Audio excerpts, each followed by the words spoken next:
Nakatayo si Edwin sa harap ng malapad na salamin ng isang nagtataasang gusali sa Dubai kung saan tanaw ang kumikinang na mga ilaw ng syudad. Sa loob ng marangyang silid-pulungan kababakasan ng tagumpay, ang mukha ng mga kasamahan niyang negosyante. Katatapos lamang niyang pirmahan ang isang kontratang nagkakahalaga ng bilyon-bilyong piso. Ito ang rurok ng kanyang pinaghirapan bilang isang lalaking nagmula sa hirap na ngayon naghahari sa itaas.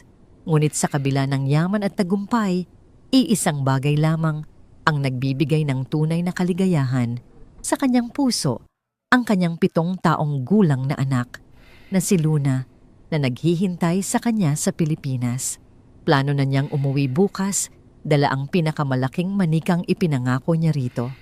Habang inililigpit niya ang kanyang mga dokumento, biglang nag-ilaw at sunod-sunod na nag-vibrate ang kanyang telepono sa ibabaw ng makintab na mesa. Lumitaw sa screen ang pangalan ni Patricia, ang kanyang pangalawang asawa. Kumunot ang noo ni Edwin. Isang bihirang pagkakataon na tumawag si Patricia sa kalagitnaan ng kanyang oras ng trabaho sa ibang bansa. Kalimitan, nagpapadala lamang ito ng mensahe upang humingi ng karagdagang allowance o magyabang ng bagong nabiling alahas para ipakita sa mga kaibigan nito sa matataas na lipunan ng Forbes Park. May mabigat na pakiramdam na unti-unting gumagapang sa dibdib ni Edwin bago pa man niya sagutin ang tawag.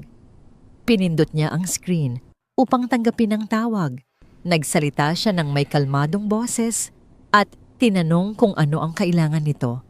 Subalit walang malinaw na salita ang sumalubong sa kanyang pandinig. Sa kabilang linya isang matinis at paulit-ulit na paghikbi ang narinig niya, isang uri ng pag-iyak na tila pilit at sinadyang lakasan upang maiparating ang matinding kalungkutan. Tumayo ng tuwid si Edwin. Mabilis na nag-init ang kanyang dugo dahil sa kaba. Ipinilit niyang magsalita si Patricia at sabihin kung ano ang nangyayari. Nanginginig ang boses ng kanyang asawa nang magsimula itong magpaliwanag. Sinabi ni Patricia na nawala si Luna. Isang malagim na sakuna ang nangyari. Ang sasakyang sinasakyan ng bata habang pauwi mula sa isang paglalakbay sa probinsya ay nawalan ng kontrol at nahulog sa isang malalim na bangin diretso sa rumaragasang ilog. Tumigil ang pag-ikot ng mundo ni Edwin. Ang mamahaling plumang hawak niya ay dumulas mula sa kanyang nanginginig na mga daliri. Lumikha ng isang mahinang kalampag nang tumama ito sa makapal na karpet ng silid. Sinubukan niyang kalmahin ang sarili at sinabing baka nagkakamali lang ng impormasyon si Patricia. Ngunit nagpatuloy ang asawa nito sa pagsasalaysay puno ng mga salitang dumudurog sa kaluluwa ng isang ama. Ipinagdiinan ni Patricia na nakuha na ang katawan, ngunit lubhang nawasak ito dahil sa pagkakabangga at matagal na pagkakababad sa tubig. Ayon daw sa mga awtoridad at doktor, hindi na ito maaaring iburong ng matagal at kailangang ilagay kaagad sa isang selyadong kabaong para sa mabilisang paglilibing dahil sa mga alituntuning pangkalusugan. Isang matinding panlalamig ang bumalot sa buong katawan ni Edwin. Halos mawalan siya ng hininga nang sabihin ni Patricia na inilibing na nila ang bata. Isang oras ang nakalipas dahil hindi na nila mahintay ang kanyang pag-uwi. Hindi na nagawang magpaalam ni Edwin sa kanyang mga kausap sa negosyo. Tinalikuran niya ang bilyon-bilyong kontrata na para bang mga basurang papel lamang ang mga iyon. Dali-dali siyang lumabas ng gusali, sumakay sa unang taksing nakita at nag-utos na dalhin siya sa paliparan. Ang 15 oras na biyahe pabalik ng Maynila ay tila naging 15 taon ng pagdurusa. Wala siyang ginawa kundi tumitig sa kawalan habang ang mga luha ng matinding pighati at pagsisisi ay tahimik na umaagos sa kanyang mga pisngi. Pakiramdam niya ay isa siyang walang kwentang ama dahil wala siya sa tabi ng anak noong mga oras na kailangan siya nito. Pagdating ng kanyang sasakyan sa malawak na gate ng kanyang mansyon sa Forbes Park, bumungad sa kanya ang nakakapanindig balahibong katahimikan. Walang mga bisita, walang marangyang pag-alala. Ang mga mamahaling kurtina ay nakasara. Mabilis siyang bumaba ng sasakyan bago pa man ito tuluyang huminto. Hindi na ininda ang gusot niyang suit na sinuot pa mula Dubai. Nang mabuksan niya ang malaking pintuan, natambad sa kanya ang isang tanawing nagpaguho sa kanyang natitirang lakas. Sa gitna ng malawak na sala, sa ilalim ng nagniningning na chandelier, ay may isang puting kabaong na balot ng makapal na plastik na nakaselyo. Walang salamin upang silipin ang nasa loob. Walang mukha ng kanyang anak na masisilayan para sa huling pagkakataon. Tanging isang malaking litrato ni Luna na masayang nakangiti ang nakapatong sa ibabaw nito, napapalibutan ng mga mamahaling bulaklak na tila pilit na nagtatakip sa amoy ng kemikal. Nang hina ang mga tuhod ni Edwin, unti-unti siyang napaluhod sa malamig na marmol na sahig. Yumuko siya, isinubsob ang mukha sa kanyang mga palad at ibinuhos ang lahat ng sakit sa pamamagitan ng paghagulhol na walang lumalabas na tunog kundi ang purong paghihirap ng kanyang dibdib. Mula sa itaas ng hagdan, bumaba si Patricia.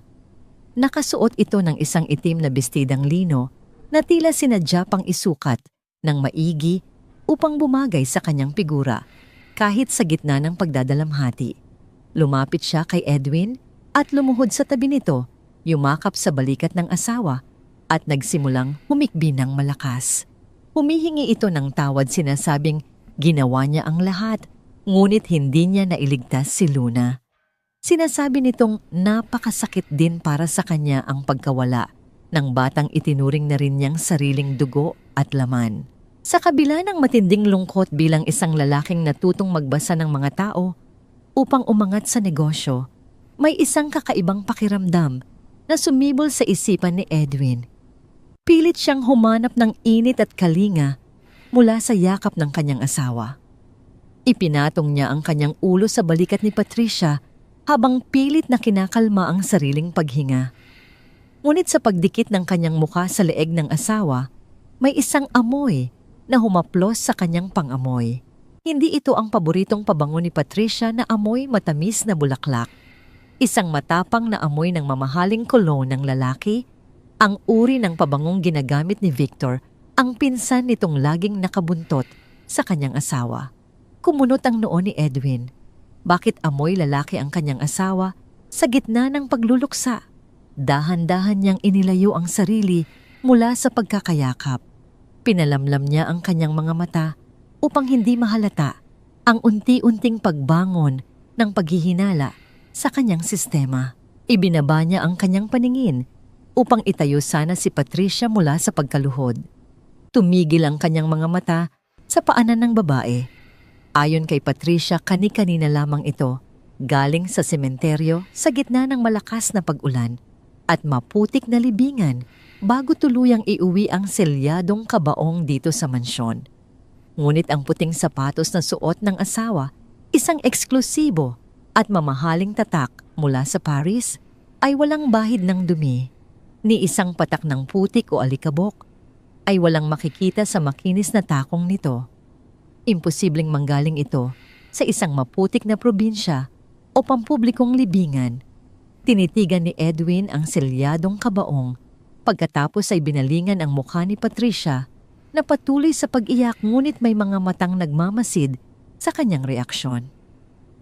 Ang pighati sa dibdib ni Edwin ay unti-unting namuo. Naging kasing lamig ng yelo ang kanyang puso.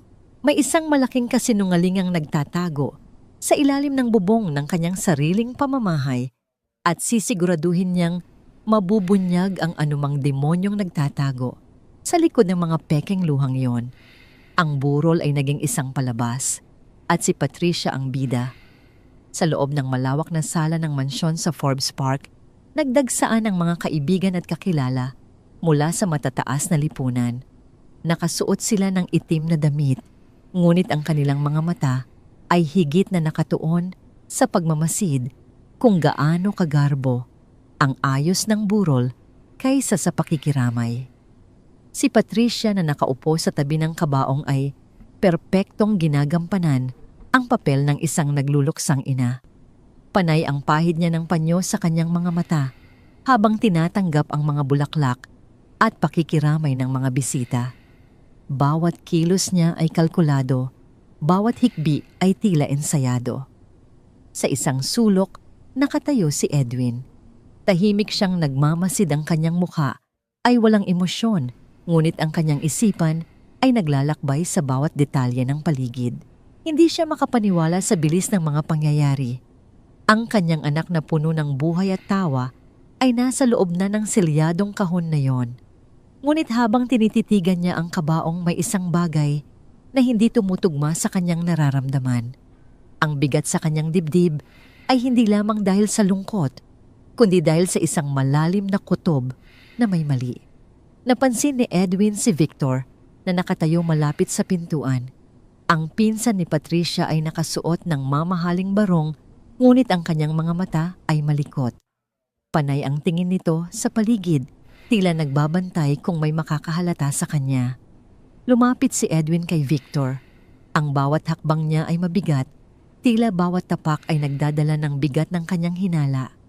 Nang makita siya ni Victor, bahagyang nanlaki ang mga mata nito at agad na inayos ang kanyang kwelyo. Tinanong ni Edwin si Victor tungkol sa mga detalye ng aksidente. Gusto niyang malaman kung saan eksaktong nangyari ang insidente, anong oras at kung sino ang mga kasama ni Luna.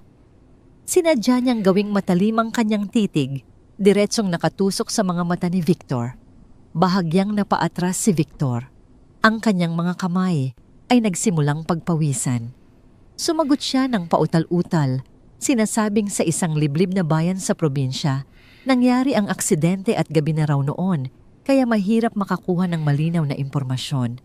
Idinahilan pa nito na ang driver ng sasakyan ay namatay din, kaya walang makapagbigay ng kumpletong detalye. Ang bawat sagot ni Victor ay malabo, puno ng mga butas na pilit niyang tinatakpan ng mga ngiting pilit. Hindi kumbinsido si Edwin. Mas lalong lumakas ang kanyang hinala nang mapansin niyang iniiwasan ni Victor na makipagtitigan sa kanya ng matagal. May itinatago ang lalaking ito. At kung may itinatago si Victor, siguradong may kinalaman din si Patricia. Habang abala ang lahat sa sala, dahan-dahang umakyat si Edwin sa ikalawang palapag. Pumasok siya sa kwarto ni Luna. Ang silid ay puno pa rin ng amoy ng bata, amoy ng baby powder at strawberry shampoo. Ang mga laruan ay nakakalat sa sahig, tila naghihintay pa rin sa pagbabalik ng kanilang may-ari. Lumapit si Edwin sa kama at niyakap ang una ng kanyang anak.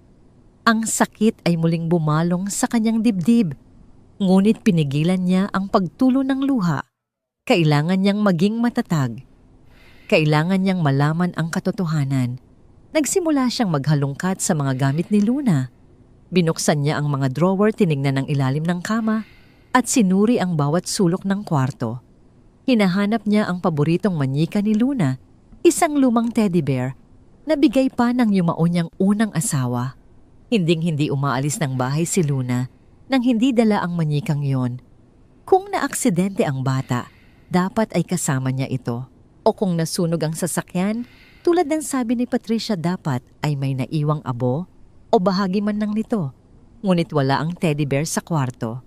Bumaba si Edwin at nagtungo sa kusina. Ang mga katulong ay abala sa paghahanda ng pagkain para sa mga bisita. Walang nakapansin sa kanya nang buksan niya ang pintuan patungo sa likod bahay kung saan naroon ang malaking basurahan. Ang kanyang puso ay kumakabog ng mabilis habang binubuksan ang takip ng basurahan. Ang amoy ng nabubulok na pagkain ay sumalubong sa kanya, ngunit hindi niya ito ininda. Sa ilalim ng mga balat ng prutas at mga tirang pagkain, may nakita siyang pamilyar na bagay. Isang kulay brown na tela ang sumilip. Hinila niya ito at tumambad sa kanya ang teddy bear ni Luna. Marumi ito at may mantsa ng kape, tila sadyang itinapon na parang basura. Kung namatay si Luna sa aksidente, bakit narito ang paborito niyang laruan? Bakit itinapon ito sa basurahan sa halip na isama sa kabaong o itago bilang alaala? Ang kasinungalingan ni Patricia ay nagsisimula ng bumigay. Ang kwento tungkol sa aksidente sa probinsya ay isang malaking panlilinlang. Ang teddy bear na ito ay ebidensya na hindi umalis ng bahay si Luna o kung umalis man, hindi siya dinala sa probinsya. Bumalik si Edwin sa loob ng bahay tangan ang maruming teddy bear.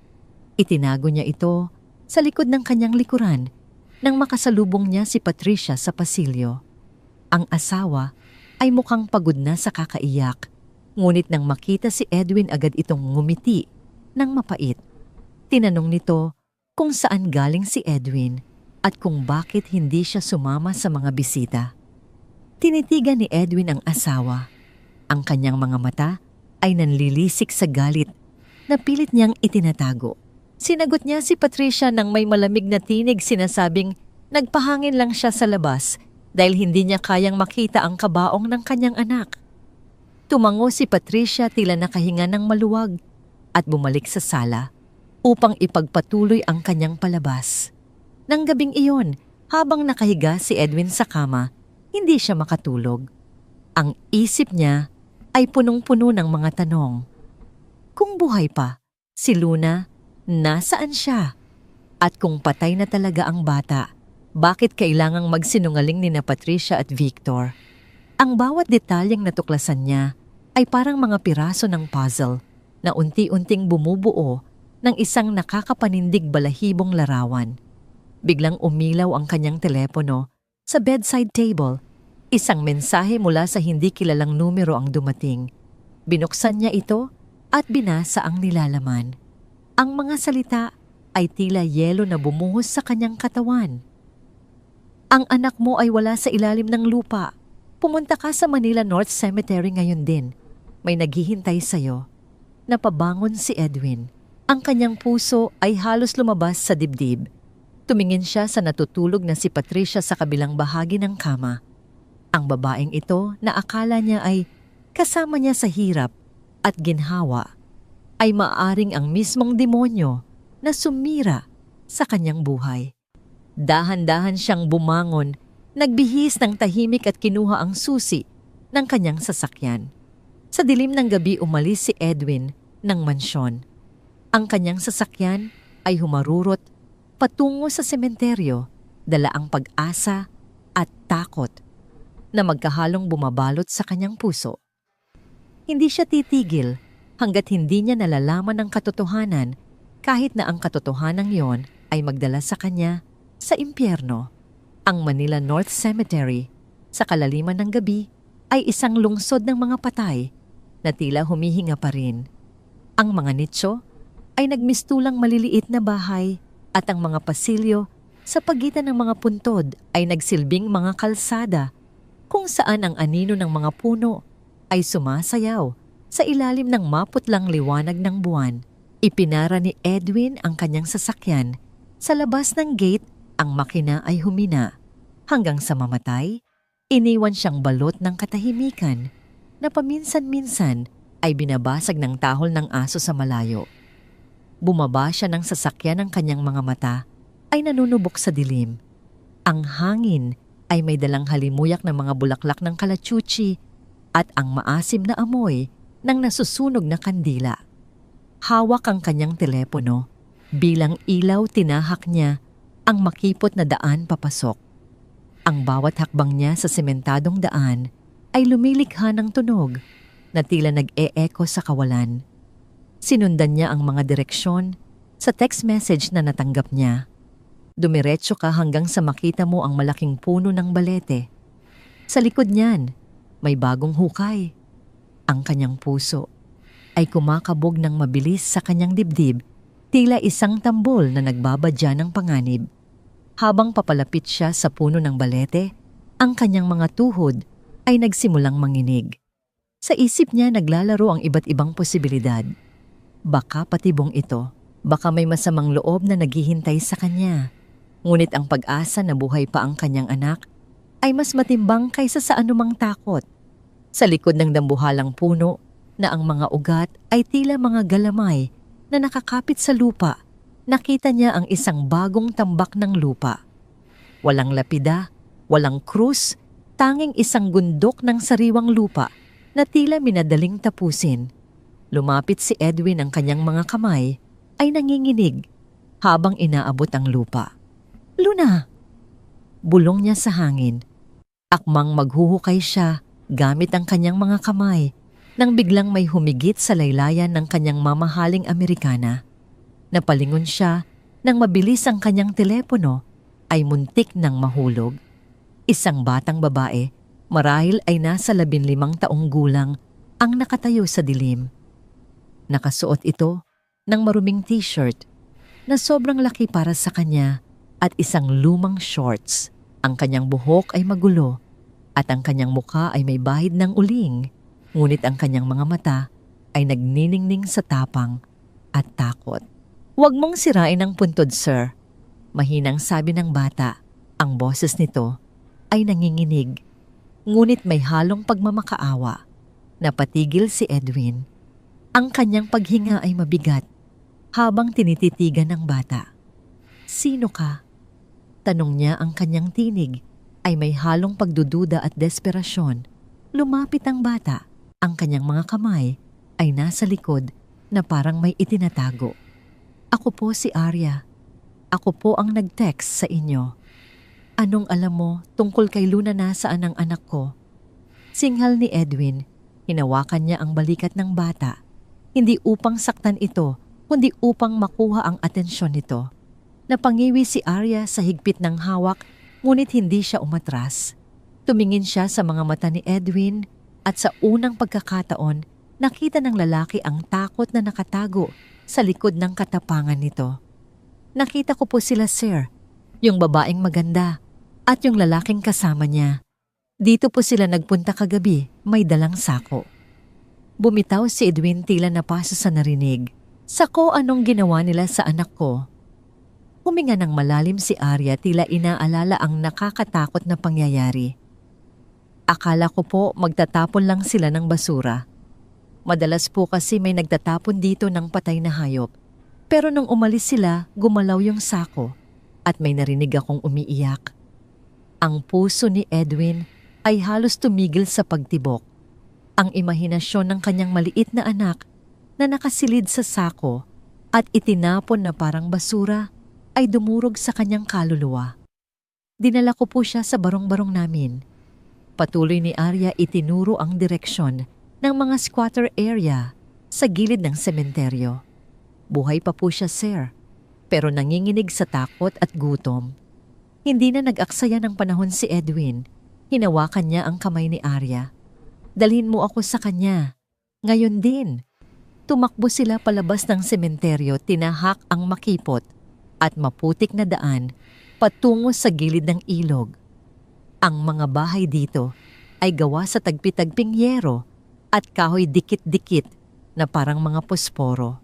Ang amoy ng imbornal at nabubulok na basura ay sumasampal sa mukha ni Edwin, ngunit wala siyang pakialam. Ang tanging mahalaga ay makita ang kanyang anak.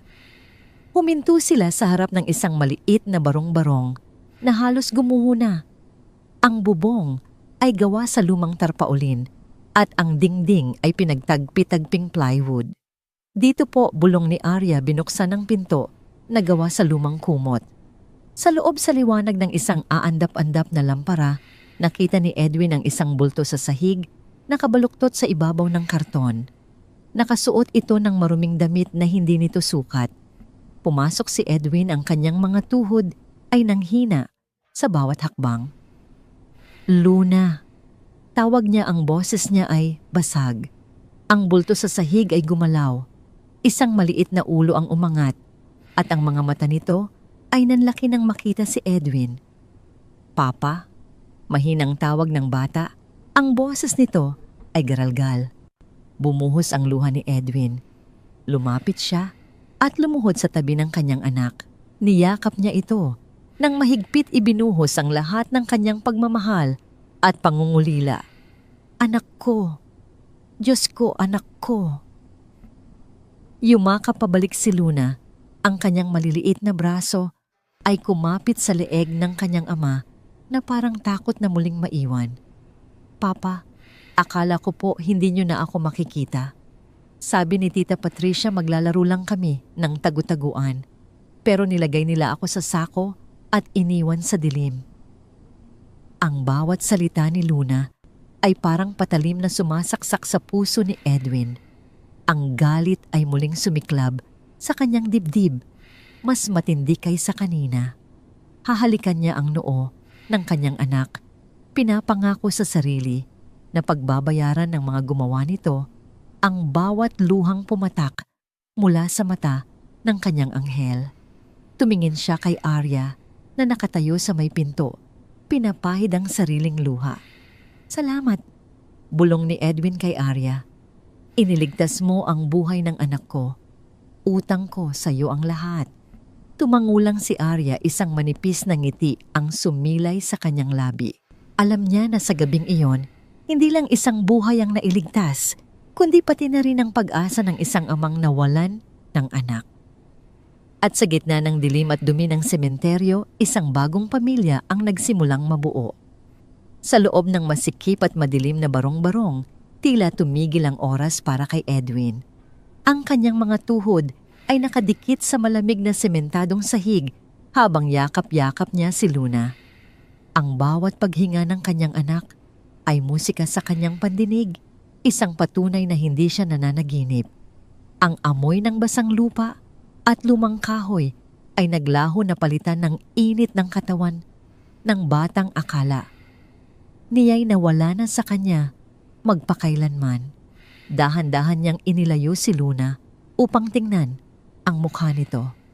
Ang dating makinis at maputing kutis ng kanyang anak ay puno na ng dumi at galos. Ang buhok nito ay buhol-buhol at ang mga mata ay namumugto sa kakaiyak. Ngunit sa likod ng lahat ng iyon, nakita niya ang parehong inosenteng muka na nagbibigay liwanag sa kanyang mundo. "Papagutom na po ako," mahinang sabi ni Luna, ang boses ay halos pabulong. Sabi ni Ate Arya, "Bibigyan niya ako ng pagkain pagdating mo." Napatingin si Edwin kay Arya na nakatayo sa isang sulok na kayuko at nilalaro ang laylayan ng kanyang maruming damit. Nakita niya sa mga mata ng dalagita ang takot at hiya. Ngunit naroon din ang tapang na nagligtas sa kanyang anak. Lumapit siya kay Arya at hinawakan ang balikat nito. "Huwag kang matakot," sabi ni Edwin nang may lembut. "Hindi kita sasaktan. Ikaw ang nagligtas kay Luna. Utang na loob ko sa iyo ang buhay niya." Nag-angat ng tingin si Arya. Ang mga mata nito ay nagningning sa luha. "Wala po iyon, sir. Naawa lang po ako sa bata. Narinig ko po siyang umiiyak sa sako." Ang galit na kanina pa nag-aalab sa dibdib ni Edwin ay muling sumiklab.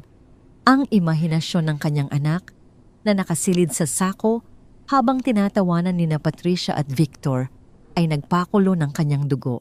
Gusto niyang sugurin ang mansyon ngayon din at pagbayarin ng mga demonyo, ngunit alam niyang kailangan niya ng plano.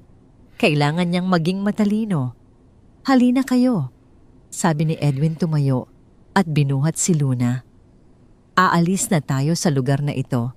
Hindi na kayo babalik dito kahit kailan." Tumingin si Arya sa paligid ng barong-barong, tila nagpapaalam sa kaisa-isang tahanang nakagisnan niya. Kinuha niya ang kanyang maliit na bag na naglalaman ng ilang piraso ng damit at isang lumang litrato ng kanyang namayapang mga magulang. Ito lang ang yaman niya, ngunit handa siyang iwan ng lahat para sa bagong pag-asa. Lumabas sila ng barong-barong at naglakad pabalik sa sasakyan ni Edwin. Ang dilim ng gabi ay tila naging kakampi nila, tinatago ang kanilang pagtakas mula sa lugar ng mga patay. Nang makasakay sila sa kotse, binuksan ni Edwin ang heater upang mainitan ang nanginginig na katawan ni Luna. Habang nagmamaneho siya palayo sa sementeryo, tinawagan ni Edwin ang kanyang pinagkakatiwalaang abogado at kaibigan si Eduardo. "Eduardo, kailangan kita. May nangyari kay Luna. Buhay siya at alam ko na kung sino ang may kagagawan." Sa kabilang linya narinig niya ang gulat sa boses ni Eduardo, ngunit agad itong napalitan ng determinasyon. "Sige Edwin, pupuntahan kita. Saan tayo magkikita?" "Sa Ritz-Carlton," sagot ni Edwin. "Mag-book ka ng suite sa pangalan mo. Walang makakaalam na nandoon kami. At Eduardo, Magdala ka ng mga pulis na mapagkakatiwalaan mo. Oras na para maningil. Pagdating sa hotel agad, na inasikaso ni Edwin ang pangangailangan ni Luna at Arya. Umorder siya ng pagkain at bumili ng mga bagong damit para sa dalawa. Habang kumakain ang mga bata, pinanood niya sila nang may halong lungkot at galit. Ang kanyang anak na sanay sa marangyang buhay ay kumakain ng may pagmamadali na parang hindi kumain ng ilang araw. Si Arya naman ay tahimik lang, tila nahihiya sa karangyaan ng paligid. Matapos kumain, pinaliguan ni Edwin si Luna. Habang sinasabon niya ang buhok ng anak, napansin niya ang mga pasa sa braso at binti nito. Ang bawat marka ay parang latigo sa kanyang puso. Pinangako niya sa sarili na ito na ang huling beses na masasaktan ang kanyang anak. Nang makatulog na sina Luna at Arya sa malambot na kama ng hotel, tumayo si Edwin sa harap ng salamin. Tinitigan niya ang kanyang sarili. Ang dating Edwin na puno ng lungkot at kawalan ng pag-asa ay wala na. Ang nakikita niya ngayon ay isang ama na handang pumatay para sa kanyang pamilya. Isang ama na handang maging demonyo para lipulin ang mga demonyo sa kanyang buhay. Inayos niya ang kanyang gusot na damit, pinunasan ang dumi sa kanyang muka. At sa huling pagkakataon, tinitigan niya ang kanyang refleksyon na may malamig na mga mata. Humanda kayo, Patricia at Victor. Bulong niya sa hangin. Dahil ang impyernong ibinigay niyo sa akin ay ibabalik ko sa inyo ng 1,000 beses. Lumabas siya ng kwarto, iniwan ang mga bata sa pangangalaga ng mga tauhan ni Eduardo na dumating na. Sumakay siya muli sa kanyang sasakyan at pinaharurot ito pabalik ng Forbes Park. Ang gabi ay malalim pa, ngunit para kay Edwin, nagsisimula pa lang ang kanyang araw. Ang araw ng paghihiganti. Ang dining room ng mansyon sa Forbes Park ay naliliwanagan ng malalaking chandelier na kristal. Ang mahabang mesa ay puno ng mamahaling kubyertos at porselana, nakahanda para sa isang hapunan na inorganisa ni Patricia. Kahit nakasalukuyang nagluluksa ang pamilya, ipinilit ni Patricia na ituloy ang salo-salo kasama ang ilang piling kaibigan mula sa mataas na lipunan. Ang kanyang katwiran, kailangan nilang ipakita na matatag sila at nagpapatuloy ang buhay sa kabila ng trahedya. Ito ang hiya na pilit niyang pinapangalagaan ang imahe ng perpektong pamilya. Si Edwin ay nakaupo sa kabisera. Nakasuot siya ng itim na suit bagong ligo at ahit ngunit ang kanyang mga mata ay nanatiling malamig at walang buhay.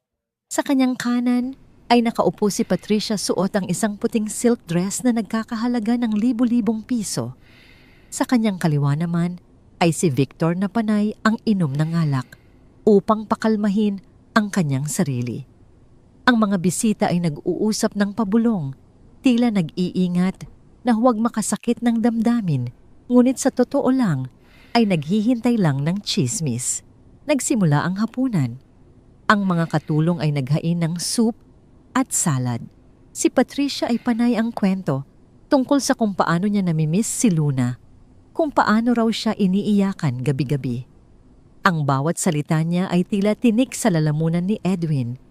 Gusto niyang sumigaw, gusto niyang ibulgar ang katotohanan, ngunit pinigilan niya ang sarili. May mas magandang plano siya. Alam niyo, biglang nagsalita si Edwin. Ang kanyang boses ay mababa, ngunit umaalingaw-ngaw sa buong silid. Sabi nila, ang kaluluwa ng bata ay hindi agad-agad umaalis. Nanatili raw ito sa bahay kung saan siya namatay o kung saan siya huling nakita. Tumahimik ang lahat. Ang mga bisita ay nagkatinginan. Si Patricia ay napahinto sa pagsubo. Ang kanyang tinidor ay nanatili sa ere. Ano bang sinasabi mo, Edwin? Tanong ni Patricia pilit na tumatawa ng mahina. Huwag mong takutin ang mga bisita natin. Tinitigan ni Edwin ang asawa ng diretso sa mata. Hindi ako nananakot, Patricia. Sinasabi ko lang ang nararamdaman ko. Pakiramdam ko kasi, nandito lang si Luna. Naririnig ko siya minsan. umiiyak, humihingi ng tulong. Namutla si Victor. Muntik na niyang mabitawan ang kanyang baso. Baka pagod lang yan, insan.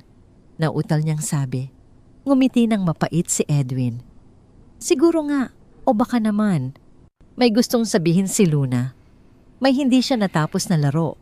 Di ba mahilig siya sa tagu-taguan? Ang katahimikan sa mesa ay naging nakakabingi. Ang tensyon ay tila isang makapal na usok na bumabalot sa kanila. Si Patricia ay nagsimulang pagpawisan sa kabila ng aircon. Ang kanyang mga kamay ay nanginginig, habang pilit na humihigop ng tubig. Bakit hindi natin pag-usapan ang ibang bagay? Suhestiyon ng isang ginang na bisita, halatang hindi komportable. Oo nga, sang-ayon ni Patricia. Pag-usapan na lang natin ang charity event next week. Ngunit hindi tumigil si Edwin. Kinuha niya ang kanyang baso ng red wine. Ang laman nito ay kasing kulay ng dugo. Pinaikot-ikot niya ito habang nakatitig sa pulang likido. Alam niyo ba kung ano ang paboritong laro ni Luna? Bago siya mawala po. Tanong ni Edwin, ang boses ay tila may halong lason. Sabi niya sa akin sa panaginip kagabi, Papa, ayoko na sa sako. Masikip. Madilim. Hindi ako makahinga. Ang baso ni Victor ay tuluyan ng nahulog. Nabagag ito sa sahig, lumikha ng isang matinis na tunog na gumulat sa lahat. Ang red wine ay kumalat sa puting carpet parang mantsa ng dugo. Tama na yan, Edwin. Sigaw ni Patricia, tumayo siya ng padabog. Lasing ka na. Wala ka sa sarili mo. Dahan-dahang tumayo si Edwin. Ang kanyang tindig ay nagbago. Mula sa isang lulugulugong ama, naging isa siyang higante na handang durugin ng sinuman sa kanyang harap. Lasing daw? Tanong niya ng mahinahon. Hindi ako lasing, Patricia. Gising na gising ako. Mas gising kaysa sa inyong dalawa ni Victor. Lumapit siya kay Patricia. Ang asawa ay umatras, takot na takot sa nakikita sa mga mata ni Edwin. At alam mo kung ano pa ang narinig ko? Bulong ni Edwin sapat lang para marinig ni Patricia at Victor. Narinig ko ang iyak niya habang tinatapon niyo siya sa basurahan ng sementeryo. Nanlaki ang mga mata ni Patricia. Ang kanyang muka ay naging kasing puti ng papel. Hindi totoo yan. Sa isang iglap, itinaas ni Edwin ang kanyang baso at isinaboy ang laman nito sa mukha ni Patricia. Ang pulang alak ay tumulo sa mukha ni Patricia, bumaba sa kanyang leeg at namantsahan ang kanyang mamahaling puting bestida. Mukha siyang duguan. Mukha siyang isang mamamatay tao na nahuli sa akto. Napasinghap ang mga bisita. Ang ilan ay napatayo sa gulat. Umalis na kayo. Utos ni Edwin sa mga bisita nang hindi inaalis ang tingin kay Patricia. Tapos na ang palabas. Nagmamadaling umalis ang mga bisita. Iniwan ang mag-asawa at si Victor sa gitna ng dining room. Si Patricia ay nakatayo pa rin, nanginginig. Ang pulang alak ay tumutulos sa kanyang mukha na parang luha ng dugo. Anong alam mo? Nanginginig na tanong ni Victor. Lumapit si Edwin kay Victor at binigyan ito ng isang matalim na tingin. Alam ko ang lahat at sisiguraduhin kong pagbabayaran niyo ang bawat patak ng luhang pumatak mula sa mata ng anak ko. Tinalikuran niya ang dalawa at naglakad palabas ng dining room. Iniwan niya sina Patricia at Victor na balot ng takot at pagkabigla. Ang hapunan na dapat sana ay magpapakita ng kanilang katatagan ay naging simula ng kanilang pagbagsak. At si Edwin, ang amang akala nila ay walang magagawa, ay nagsisimula pa lang sa kanyang paghihiganti. Pagkaalis ni Edwin sa dining room, naiwan sina Patricia at Victor na nakatayo sa gitna ng katahimikan at kalat. Ang pulang alak sa puting bestida ni Patricia ay tila lalong matingkad sa ilalim ng ilaw ng chandelier. Nanginginig ang kanyang mga kamay habang pilit na pinupunasan ang mantsa, ngunit mas lalo lang itong kumalat, parang dugo na hindi mahugasan. Anong gagawin natin, Pat? Bulong ni Victor, ang boses ay garalgal sa takot. Alam na niya. Alam na ni Edwin ang lahat. Tumahimik ka. Asik ni Patricia. Bagamat halata rin sa boses niya ang pangamba. Wala siyang ebidensya, puro lang siya hinala. Kung may alam talaga siya, sana ipinakulong na niya tayo kanina pa. Ngunit sa loob-loob niya alam ni Patricia na nagsisinungaling lang siya sa sarili. Ang tingin ni Edwin kanina ay hindi tingin ng isang nagdududa, kundi ng isang nakakaalam. Biglang namatay ang lahat ng ilaw sa mansyon. Ang kadiliman ay bumalot sa kanila ng biglaan at walang babala. Ang tanging liwanag ay nagmumula sa buwan na sumisilip sa malalaking bintana. Ang katahimikan ay naging nakakabingi, tila bawat paghinga nila ay naririnig sa buong bahay.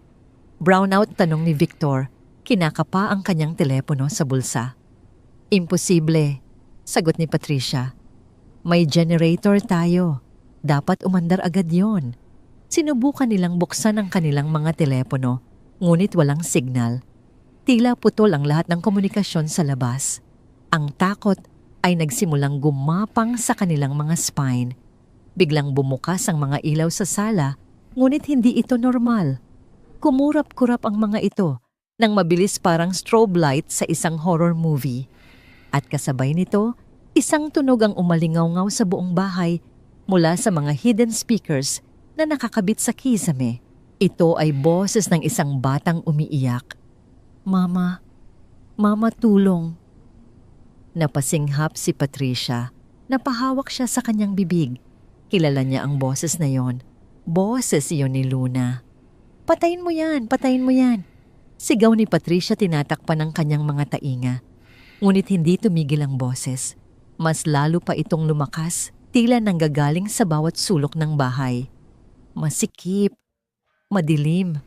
Hindi ako makahinga. Si Victor ay napaluhod sa sahig, nanginginig sa takot. Multo yan, multo ni Lunatam. Wala kang multo, tanga. Sigaw ni Patricia, bagamat ang kanyang mga mata ay nanlalaki sa takot. Si Edwin to, pinaglalaruan niya tayo. Tumakbo si Patricia papunta sa control panel ng smart home system sa dingding. Pilit niyang pinipindot ang mga button, ngunit hindi ito gumagana. Nakalock ang system mula sa master control sa opisina ni Edwin. Sa loob ng kanyang opisina sa itaas, nakaupo si Edwin sa harap ng monitor ng CCTV. Pinapanood niya ang bawat galaw ni na Patricia at Victor sa ibaba. Ang kanyang mukha ay walang emosyon habang pinipindot ang mga control sa kanyang laptop. Ito ang kanyang paghihiganti. Gusto niyang maramdaman nila ang takot na naramdaman ng kanyang anak sa loob ng sako. Pinalitan niya ang audio track. Ngayon, hindi na iyak ni Luna ang naririnig, kundi ang boses ni na Patricia at Victor mismo. Ito ay recording mula sa CCTV noong gabi na kinuha nila si Luna. Isakay mo na yan sa sako. Boses ni Patricia puno ng kasamaan. At siguraduhin mong mahigpit ang tali. Wala nang makakarinig sa kanya sa sementeryo. Pero Pat, boses ni Victor takot na takot. Bata yan. Baka mamatay siya sa loob. Mas mabuti ngayon. Sigaw ni Patricia. Basta mawala na siya, akin na ang lahat. Napatakip ng bibig si Patricia. Ang sarili niyang boses na puno ng kasamaan ay bumalik sa kanya upang multuhin siya. Saan niya nakuha yan? Bulong niya sa sarili, nanginginig na ang mga tuhod. Biglang bumukas ang lahat ng ilaw sa sala. Sa pagkakataong ito ay sobrang liwanag na nakakabulag. Kasabay nito ang aircon ay biglang lumamig ng todo. Parang pumasok ang hangin ng taglamig sa loob ng mansyon. Ang lamig! Nanginginig na, sabi ni Victor, yakap ang sarili. Patayin mo na to, Pat, pakiusap. Hindi ko mapatay. Sigaw pabalik ni Patricia, pinaghahampas ang control panel sa dingding. Nakalak lahat. Si Edwin ang may gawa nito. Tumakbo siya papunta sa telepono, sa sala, desperadong tumawag ng tulong. Ngunit walang dial tone. Pinutol na ni Edwin ang linya ng telepono. Sa gitna ng kaguluhan, muling namatay ang ilaw. Sa pagkakataong ito, hindi na bumalik ang liwanag. Tanging ang buwan na sumisilip sa mga bintana ang nagbibigay ng liwanag sa sala. At sa gitna ng dilim, isang anino ang lumitaw sa tuktok ng hagdan. Si Edwin. Nakabihis siya ng itim, tila anino na naglalakad sa dilim. Hawak niya ang isang remote control. Akala niyo ba matatakasan niyo ang kasalanan niyo? Tanong ni Edwin. Ang boses ay kalmado, ngunit puno ng panganib. Akala niyo ba maitatapon niyo lang ang anak ko na parang basura at mabubuhay kayo ng masaya? Bumaba siya ng hagdan dahan-dahan. Ang bawat hakbang ay parang kulog sa pandinig ni na Patricia at Victor. Patawarin mo kami, Edwin. Lumuhod si Victor umiiyak. Napilitan lang ako. Si Patricia ang may pakana ng lahat. Walang hiya ka. Sigaw ni Patricia kay Victor, sinampal ito sa mukha. Huwag kang maniwala sa kanya, Edwin. Siya ang pumatay kay Luna. Nag-aaway na sila sa harap ni Edwin. Nagtuturuan, nagpapasa ng sisi. Nakakaawa silang tingnan. Ang mga taong nagmamataas kanina ay naging mga duwag na nagmamakaawa para sa kanilang buhay. Ngumiti si Edwin ng mapait. Hindi ko kailangan ng inyong mga dahilan. Ang kailangan ko ay katarungan. Pinindot niya ang isang button sa remote. Biglang bumukas ang main door ng mansyon. Lumayas kayo, utos ni Edwin. Bago pa ako magbago ng isip at ako mismo ang pumatay sa inyo. Nagkatinginan sina Patricia at Victor. Hindi sila makapaniwala. Pinalaya sila. Sigurado ka? Tanong ni Patricia, nanginginig pa rin. Umalis na kayo. Sigaw ni Edwin, ang boses ay dumadagundong sa buong bahay. Nagmamadaling tumakbo sina Patricia at Victor palabas ng mansyon. Hindi na sila nag-abalang magdala ng gamit. Ang tanging nasa isip nila ay makalayo kay Edwin at sa multo ng kanilang kasalanan. Ngunit hindi nila alam, ito ay bahagi lang ng plano ni Edwin.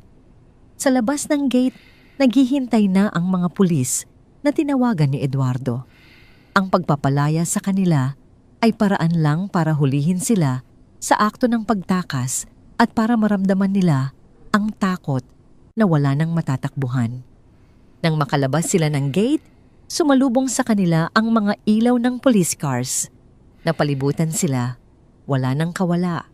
Sa loob ng mansyon, pinanood ni Edwin sa CCTV ang pagdakip sa dalawa. Isinandal niya ang kanyang likod sa dingding at huminga ng malalim. Tapos na ang bangungot. Nakuha na niya ang hustisya para sa kanyang anak. Ngunit alam niyang hindi pa dito nagtatapos ang lahat. Kailangan pa niyang ayusin ang nasirang buhay ni Luna at Arya. At higit sa lahat, kailangan niyang paghilumin ang sarili niyang puso na punong-puno ng sugat. Sa labas ng mansyon ng gabi ay tahimik, ngunit sa loob ng itim na van na nakaparada sa di kalayuan, ang tensyon ay kasing igting ng kwerdas ng gitara. Si Eduardo, ang veteranong abogado at kaibigan ni Edwin, ay nakaupo sa tabi ng driver, hawak ang isang radyo. Ang kanyang mga mata ay nakapako sa monitor na nagpapakita ng live feed mula sa mga hidden cameras na nakakabit sa paligid ng mansyon. Nakalabas na sila? Bulong ni Eduardo sa radyo. Papunta na sa sasakyan. Sa screen nakita niya sina Patricia at Victor na nagmamadaling sumakay sa isang lumang pickup truck na ginagamit ng hardinero. Mukhang desperado na sila. Hindi na nag-abalang magdala ng kahit ano maliban sa mga suot nila. Ang puting bestida ni Patricia ay puno pa rin ng mantsa ng alak at ang barong ni Victor ay gusot-gusot na. Sundan niyo sila, utos ni Eduardo sa mga pulis na nakasakay sa mga unmarked cars sa paligid. Huwag kayong magpapahalata. Gusto ni Edwin na mahuli sila sa akto. Sa loob ng pickup truck, ang hangin ay puno ng takot at sisi. Si Victor ang nagmamaneho, ang kanyang mga kamay ay nanginginig sa manibela. Si Patricia naman ay nakaupo sa tabi niya, panay ang tingin sa side mirror, takot na may sumusunod sa kanila. Saan tayo pupunta? Tanong ni Victor, ang boses ay garalgal. Sa sementeryo, tanga, sigaw ni Patricia. Kailangan nating kunin ang kabaong kung mahukay yon ng mga pulis at makitang walang laman, tapos tayo. Pero paano kung may makakita sa atin? Nag-aalalang tanong ni Victor. Wala nang tao doon ng ganitong oras. Bilisan mo, utos ni Patricia. Binilisan ni Victor ang takbo ng sasakyan. Ang mga ilaw ng kalsada ay dumadaan ng mabilis sa kanilang paningin.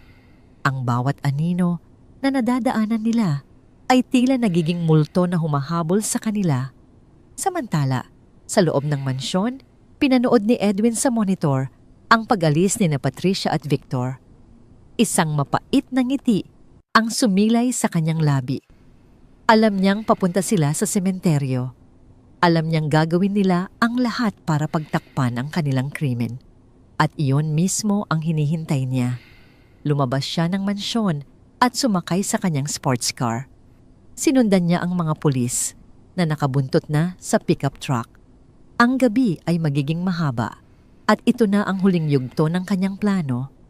Pagdating sa Manila North Cemetery, ipinarada ni Victor ang pickup truck sa isang madilim na sulok. Ang sementeryo ay tahimik, tanging ang huni ng mga insekto ang naririnig.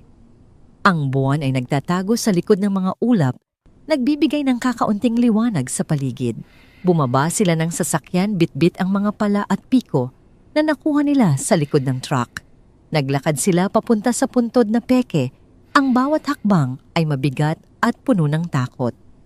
Dito yon bulong ni Patricia itinuro, ang bagong tambak ng lupa. Nagsimula silang maghukay. Ang tunog ng pala na tumatama sa lupa ay umaalingaw-ngaw sa katahimikan. Ang lupa ay malambot pa madaling hukayin. Ngunit para kina Patricia at Victor, ang bawat sandok ng lupa ay tila bumibigat habang lumalalim ang hukay.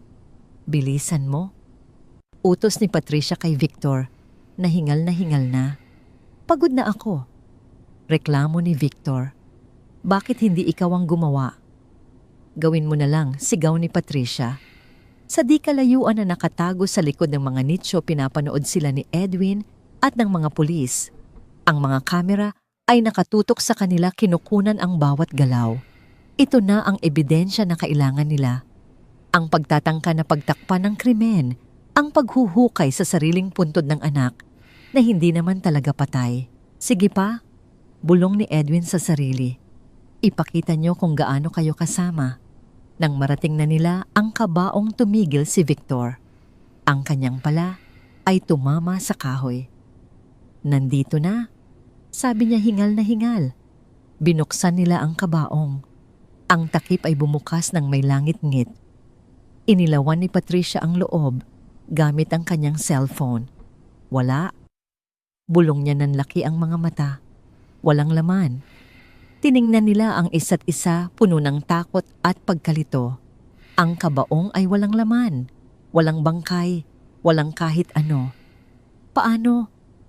Nauutal na tanong ni Victor. Biglang bumukas ang mga ilaw sa paligid. Ang sementeryo ay naging kasing liwanag ng araw. Ang mga spotlight ay nakatutok sa kanila, nakakabulag. Huwag kayong kikilos. Sigaw ng isang boses mula sa megaphone. Napaligiran na kayo ng mga pulis. Nabitawan ni Patricia at Victor ang kanilang mga gamit. Napatingin sila sa paligid, nakita ang mga pulis na papalapit, nakatutok ang mga baril sa kanila. At sa gitna ng liwanag nakatayo si Edwin kasama si Eduardo. Ang mukha ni Edwin ay walang emosyon, ngunit ang kanyang mga mata ay nanlilisik sa galit. Nahuli na kayo, sabi ni Edwin, ang boses ay dumadagundong sa katahimikan. Tapos na ang laro nyo. Si Patricia ay napaluhod sa lupa umiiyak. Si Victor naman ay nakataas ang mga kamay, nanginginig sa takot. Ang bitag ay sumara na. Wala nang kawala. Ang kanilang sariling kasamaan ang nagdala sa kanila sa hukay na ito. At ngayon, sila mismo ang mahuhulog dito. Ang Manila North Cemetery na kanina ay balot ng dilim at katahimikan ay biglang naging entablado ng isang magulong palabas. Ang mga headlight ng sasakyan ng pulis at ang malalakas na spotlight ay tumatama kina Patricia at Victor na para bang mga daga silang nahuli sa liwanag. Ang lupa sa paligid ng hukay ay nagmistulang putik dahil sa biglaang buhos ng ulan kanina. At ngayon, ang dalawang taksil ay nakatayo, sa gitna nito marumi at nanginginig. Si Edwin ay naglakad papalapit sa hukay, ang kanyang mga hakbang ay mabigat at puno ng awtoridad. Sa likod niya nakasunod si Eduardo at ang mga pulis na nakahanda ang mga armas sakaling manlaban ang mga suspect. Edwin. Sigaw ni Patricia, ang kanyang boses ay basag at puno ng takot. Tulungan mo kami, may nag-set up sa amin. Huminto si Edwin sa gilid ng hukay.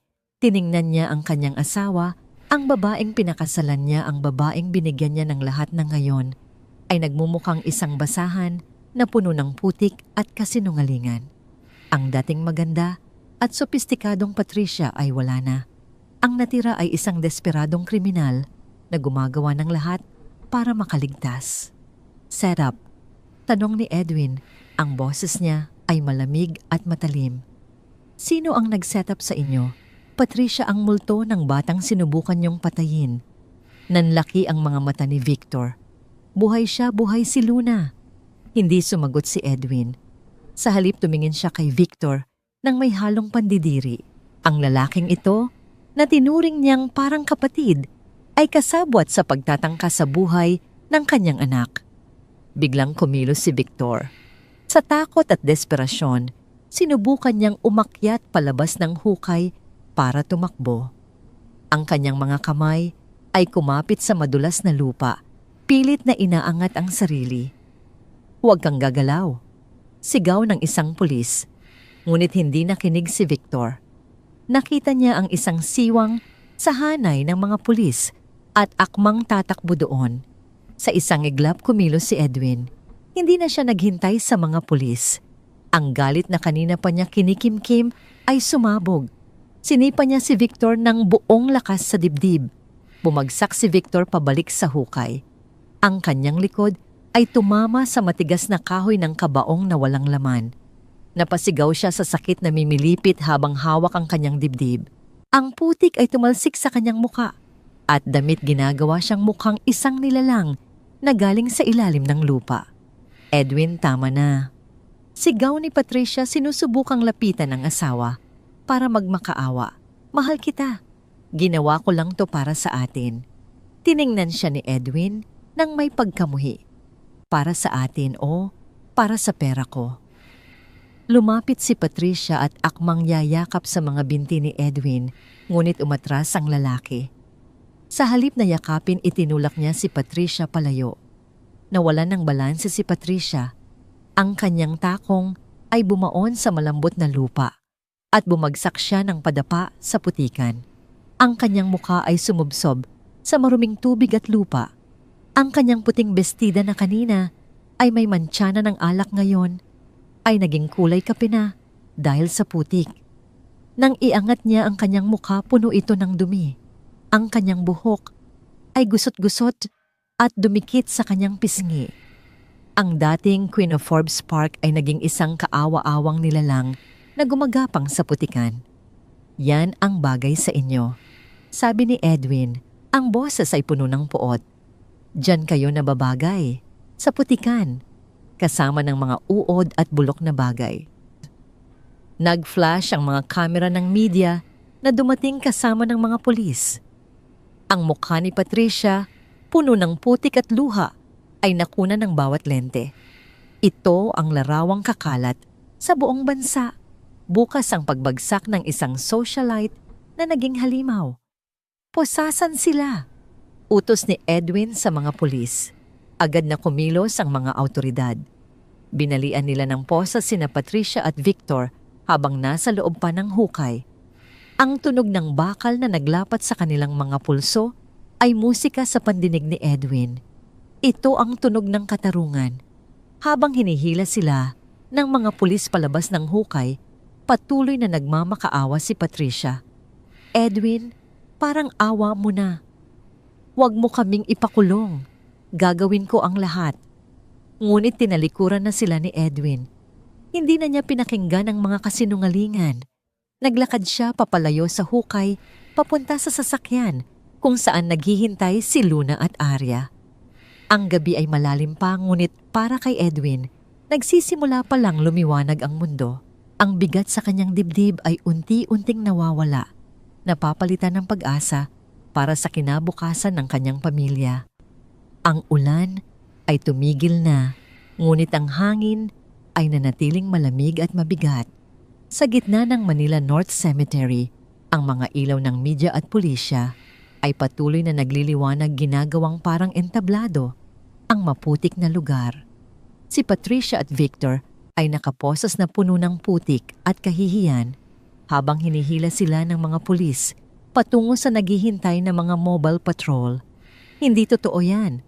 Sigaw ni Patricia pilit na kumakawala sa hawak ng mga pulis. Ang kanyang mukha ay puno ng dumi at ang kanyang dating eleganteng anyo ay wala na. Wala kayong ebidensya. Buhay pa ang bata. Nasaan siya? Ilabas niyo siya kung totoo. Sa likod ng mga pulis, bumukas ang pinto ng isang itim na SUV. Bumaba si Edwin at kasunod niya ay isang maliit na batang babae na nakasuot ng malinis na jacket at hawak ang kamay ng isang dalagita. Si Luna at si Arya.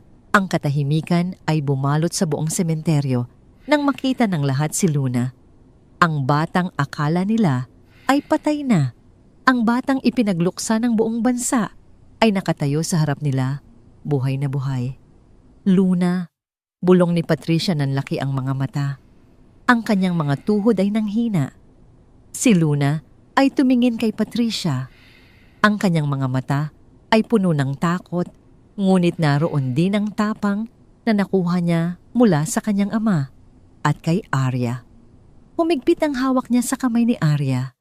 "Tita Pat," sabi ni Luna, ang kanyang boses ay malinaw sa gitna ng katahimikan. "Sabi mo maglalaro tayo. Sabi mo tagu-taguan. Pero nilagay mo ako sa sako at iniwan mo ako sa dilim." Ang bawat salita ni Luna ay parang latigo sa mukha ni Patricia. Ang media ay nag-flash ng kanilang mga kamera, kinukunan ang bawat reaksyon. Ang mukha ni Patricia ay naging puti sa takot at hiya. Ito ang hiya na pinakaiingatan niya, ang mawalan ng mukha sa harap ng publiko. Ngayon ang buong mundo ay nakasaksi sa kanyang kasamaan. Hindi totoo yan," nauutal na sabi ni Patricia. Nagsisinungaling ang batang yan, turuan niya ni Edwin. Ngunit huli na ang lahat. Ang katotohanan ay lumabas na sa bibig ng isang inosenteng bata. "Nakita ko rin po," sabi ni Arya, lumapit sa tabi ni Luna. Ang kanyang boses ay nanginginig, ngunit matatag. "Nakita ko po kayong nagtatapon ng sako sa basurahan. Narinig ko po ang iyak niya." Si Victor ay napaluhod sa lupa, umiiyak. "Patawarin niyo ako, napilitan lang ako. Si Patricia ang may pakana ng lahat." "Walang hiya ka," sigaw ni Patricia kay Victor. Sinampal ito gamit ang kanyang nakaposas na kamay. Ang kaguluhan ay sumiklab. Ang mga pulis ay hinila na sila, pasakay ng mobile patrol. Ang mga sigaw at pagmumura ni Patricia ay unti-unting nawala habang isinasara ang pinto ng sasakyan. Naiwan si Edwin, Luna at Arya sa gitna ng sementeryo. Ang media ay nagsimulang magtanong, ngunit hinarang sila ni Eduardo at ng mga pulis. "Tama na yan," sabi ni Edwin, niyakap si Luna at Arya. "Umuwi na tayo." Habang naglalakad sila pabalik sa sasakyan, napansin ni Edwin na bumitaw si Arya sa kamay ni Luna. Ang dalagita ay tumigil sa paglakad at tumingin sa lupa. "Arya," tawag ni Edwin. "Tara na." Umiling si Arya. "Hindi po ako pwede sumama, sir. Iba po ang mundo niyo sa mundo ko. Dito po ako nababagay sa dilim at dumi." Tumingin si Arya sa paligid ng sementeryo, sa mga nicho at barong-barong na naging tahanan niya sa loob ng maraming taon. Pakiramdam niya ay hindi siya karapat-dapat sa liwanag na inaalok ni Edwin. "Arya," sabi ni Luna, lumapit sa kanya at hinawakan ulit ang kamay niya. "Huwag kang umalis. Ikaw ang ate ko. Di ba sabi mo, hindi mo ako iiwan?" Napaluha si Arya. Tumingin siya kay Edwin, naghahanap ng sagot. Lumapit si Edwin at lumuhod sa harap ni Arya. Pinantayan ang kanyang tingin. "Arya," sabi ni Edwin ng may seryoso ngunit malambing na boses. "Hindi mo lang iniligtas si Luna. Iniligtas mo rin ako. Kung wala ka, nawalan na ako ng anak. Utang na loob ko sa iyo ang buhay namin. At sa pamilyang ito, walang naiiwan. Hinawakan ni Edwin ang pisngi ni Arya at pinunasan ang luha nito. Mula ngayon anak na rin kita, at walang ama ang hahayaan ng kanyang anak na manatili sa dilim. Napahagulgol si Arya at niyakap si Edwin. Sa unang pagkakataon, sa kanyang buhay, naramdaman niya ang init ng isang ama. Ang dilim ng sementeryo ay unti-unting naglaho sa kanyang paningin, napalitan ng liwanag ng pag-asa at pagmamahal. Tara na, sabi ni Edwin tumayo at inakbayan ang dalawang bata. Uwi na tayo sa bago nating bahay. Sumakay sila sa sasakyan at iniwan ang sementeryo. Ang nakaraan ay naiwan sa likod, kasama ng mga alaala ng sakit at takot. Sa harap nila ay ang kinabukasan kung saan ang isang bagong pamilya ay isinilang mula sa abo ng trahedya. Lumipas ang 6 na buwan mula nang mangyari ang malagim na gabi sa sementeryo. Ang tag-araw ay nagdala ng masiglang sikat ng araw sa buong Maynila, tila nagtataboy sa natitirang anino ng nakaraan. Sa loob ng paboritong restaurant ni Edwin sa Makati, isang pribadong salo-salo ang ginaganap. Hindi ito tulad ng mga marangyang party ni Patricia noon na puno ng plastikan at pagyayabang. Ito ay isang simpleng pagtitipon ng mga taong tunay na nagmamalasakit sa isa't isa. Nakatayo si Edwin sa harap ng malaking bintanang salamin, pinagmamasdan ng abalang syudad. Ang kanyang mukha ay maaliwalas malayo sa anyo ng lalaking halos mamatay sa lungkot at galit ilang buwan na ang nakararaan. Lumapit sa kanya si Eduardo, ang matapat niyang abogado, dala ang isang folder ng mga dokumento. Inabot ni Eduardo ang folder kay Edwin. Binanggit nito na formal na ngang naibaba ang hatol kina Patricia at Victor. Pareho silang nahatulan ng habambuhay na pagkakakulong dahil sa kasong kidnapping at attempted murder, bukod pa sa mga kasong isinampa kaugnay ng pandaraya sa mga dokumento ng kumpanya. Wala na silang karapatan sa kahit isang kusing ng yaman ni Edwin. Ang hiya na pinakaiingatan ni Patricia ay tuluyan ng nadurog. Siya ngayon ay kilala lamang bilang isang kriminal sa loob ng malamig na rehas ng Correctional Institution for Women. Tumango si Edwin, isang pamilyar na bigat ang tuluyang nawala sa kanyang dibdib. Tinanggap niya ang folder ngunit ang kanyang atensyon ay mabilis na nabaling sa kabilang panig ng silid.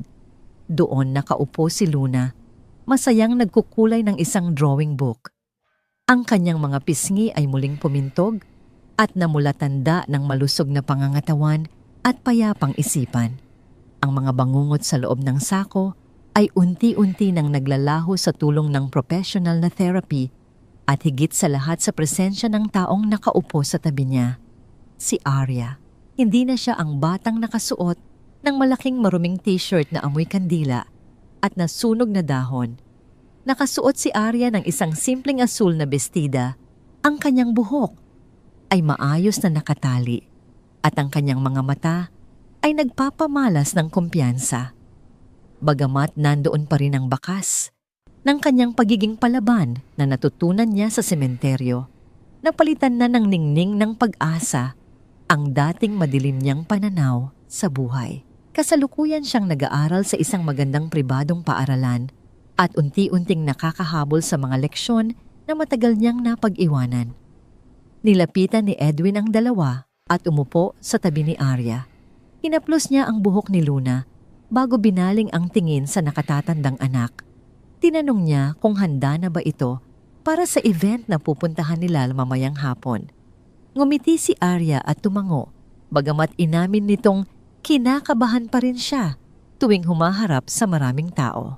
Pinisil ni Edwin ang kamay ng dalagita, ipinapaalala sa kanya na wala siyang dapat ikatakot dahil kasama niya ang kanyang pamilya. Kinahapunan dumating ang tatlo sa isang pamilyar na lugar. Ngunit hindi na ito ang maputik at madilim na gilid ng Manila North Cemetery. Ang dating squatter area kung saan nakatayo ang sira-sirang barong-barong ni Arya ay na-clear na. Sa halip na mga tagpi-tagping yero, isang malawak na bakanteng lote ang sasalubong sa kanila, pinalilibutan ng mga scaffolding at heavy equipment. Maraming tao ang nag-aabang, mga dating kapitbahay ni Arya mula sa squatter area, mga lokal na opisyal at ilang piling miyembro ng media. Umakyat si Edwin sa isang maliit na entablado na inihanda para sa seremonya, hawak ang kamay ng dalawa niyang anak. Nang magsalita siya sa mikropono, ang kanyang tinig ay buo at puno ng pasasalamat.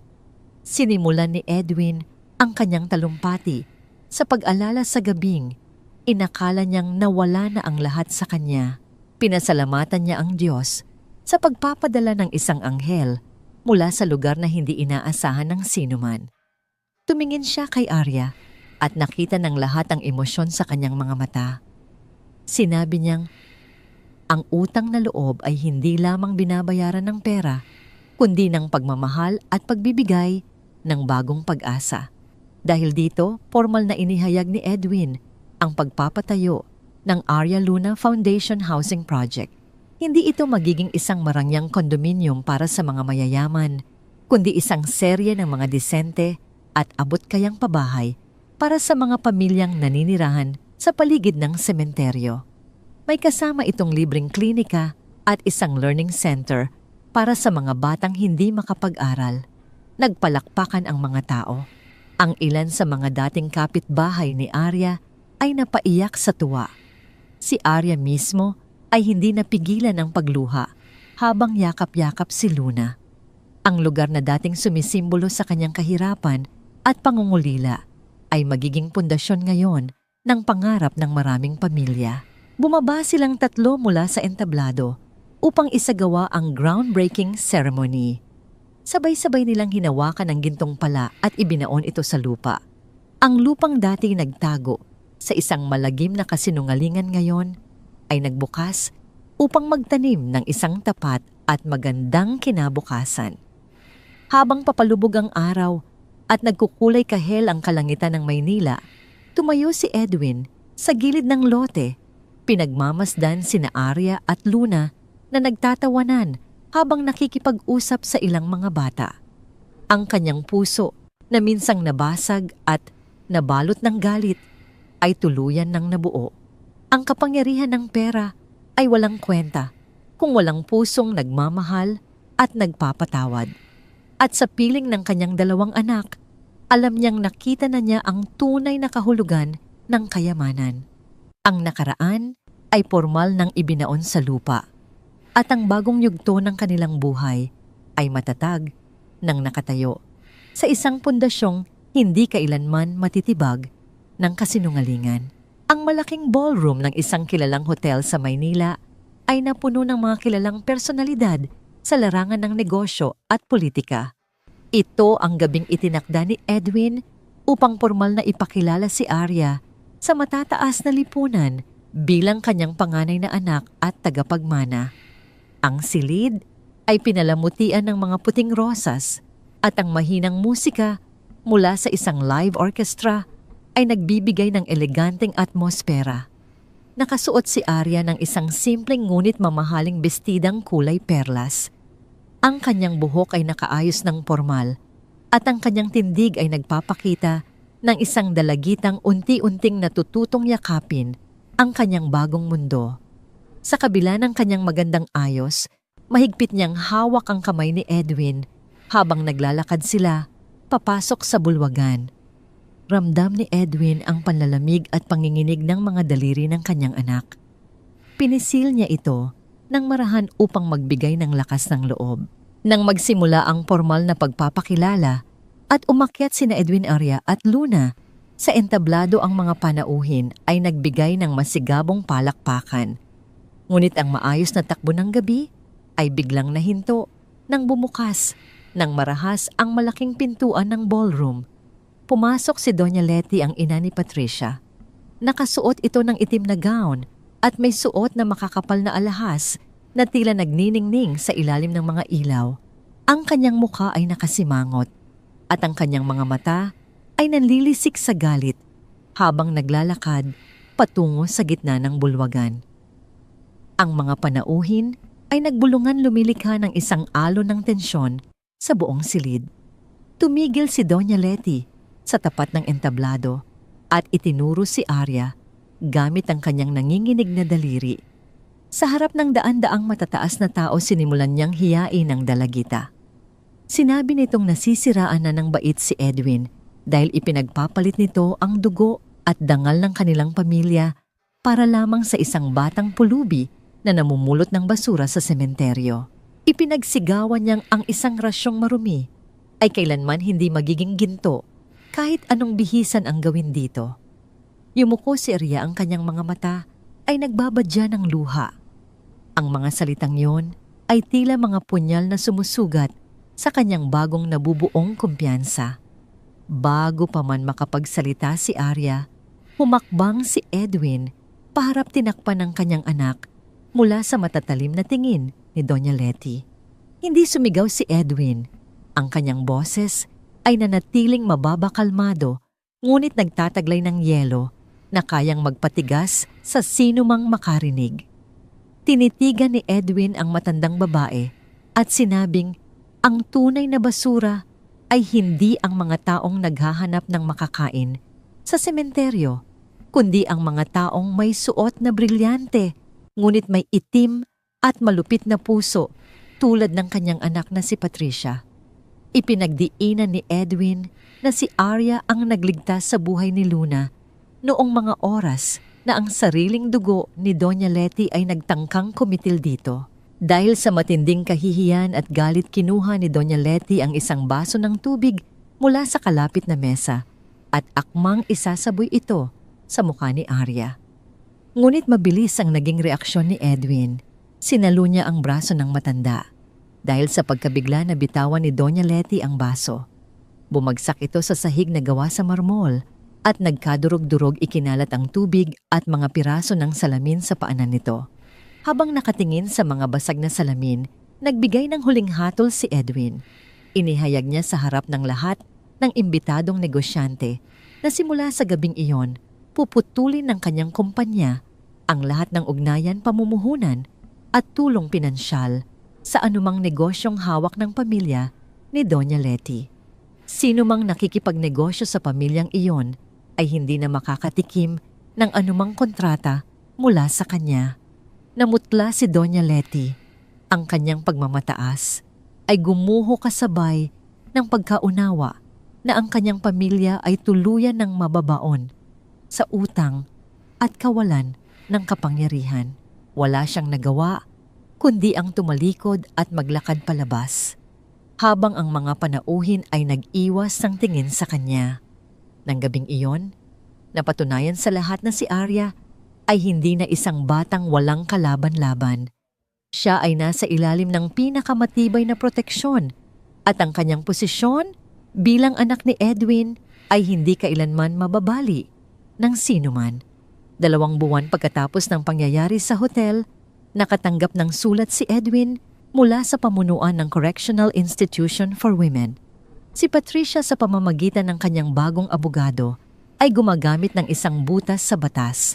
Humihingi ito ng isang formal na liham ng pagpapatawad mula sa pamilya ng biktima, partikular mula kay Luna, upang magamit bilang basihan sa pagpapababa ng kanyang sentensya at mapalipat sa isang mas maluwag na pasilidad. Giit nito, nais daw niyang makita si Luna sa huling pagkakataon upang humingi ng tawad ng personal. Hindi pumayag si Edwin na muling makita ni Luna ang halimaw na sumira sa musmos nitong isipan. Akmasa na niyang pupunitin ang sulat ng pigilan siya ni Arya. Sa isang mahinahon, ngunit matatag na tinig, nagpresenta si Arya na siya ang pupunta sa kulungan. Panahon na raw upang harapin niya ang babaeng minsan ay naging simbolo ng takot sa kanilang pamilya. Kinabukasan, pumasok si Arya sa masikip at madilim na visiting room ng kulungan. Nakasuot siya ng isang malinis na puting blusa at maayos na pantalon, nagpapamalas ng kapayapaan at kapangyarihan. Umupo siya sa tapat ng makapal na salamin na naghihiwalay sa mga bilanggo at bisita. Ilang sandali pa inilabas ng mga gwardya si Patricia. Wala na ang babaeng may perpektong pampaganda at mamahaling damit. Ang buhok nito ay manipis at walang ayos ang kutis ay tuyo at ang suot nitong uniforme ng bilanggo ay mukhang luma at kumupas. Nang magtama ang kanilang paningin, nakita ni Arya ang pagkabigla sa mga mata ni Patricia nang mapagtantong hindi si Edwin o si Luna ang dumating. Umupo si Patricia at kinuha ang teleponong nakakabit sa dingding upang makipag-usap sa kabilang panig ng salamin. Kinuha rin ni Arya ang telepono sa kanyang dulo.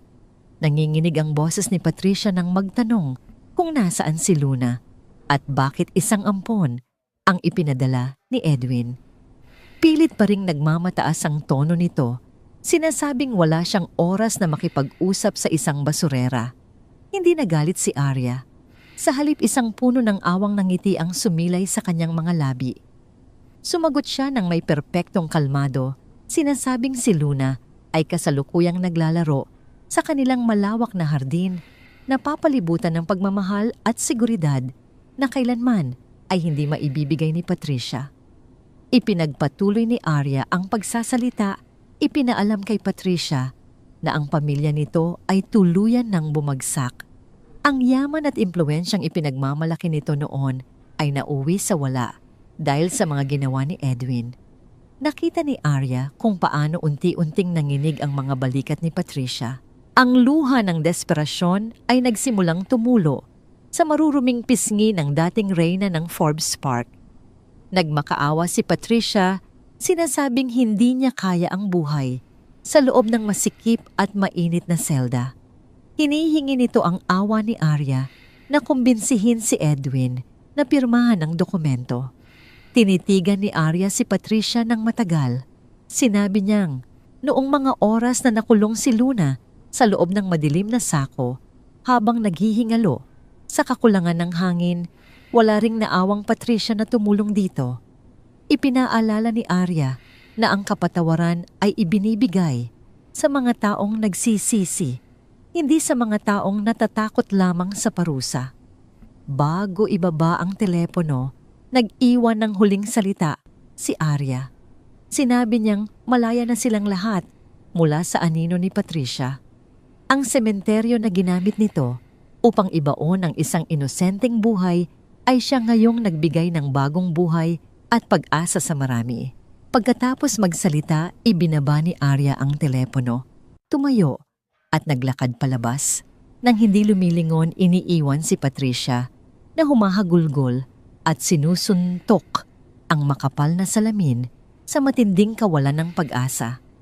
Paglabas ng pasilidad, sumalubong kay Arya ang mainit na sikat ng araw. Naghihintay si Edwin sa tabi ng kanilang sasakyan. Nang makita siya nito, binuksan ni Edwin ang kanyang mga braso. Tumakbo si Arya at yumakap ng mahigpit sa kanyang ama. Wala nang natitirang utang, wala nang naiwang puot. Sa pag-andar ng sasakyan pabalik sa kanilang tahanan, napansin ni Arya ang asul na kalangitan mula sa bintana. Ang nakaraan ay tuluyan ng naisara at ang kanilang pamilya ay handa ng harapin ang bukas ng may dalisay na pagmamahal at walang katapusang kapayapaan. Nakatayo si Edwin sa harap ng malapad na salamin ng isang nagtataasang gusali sa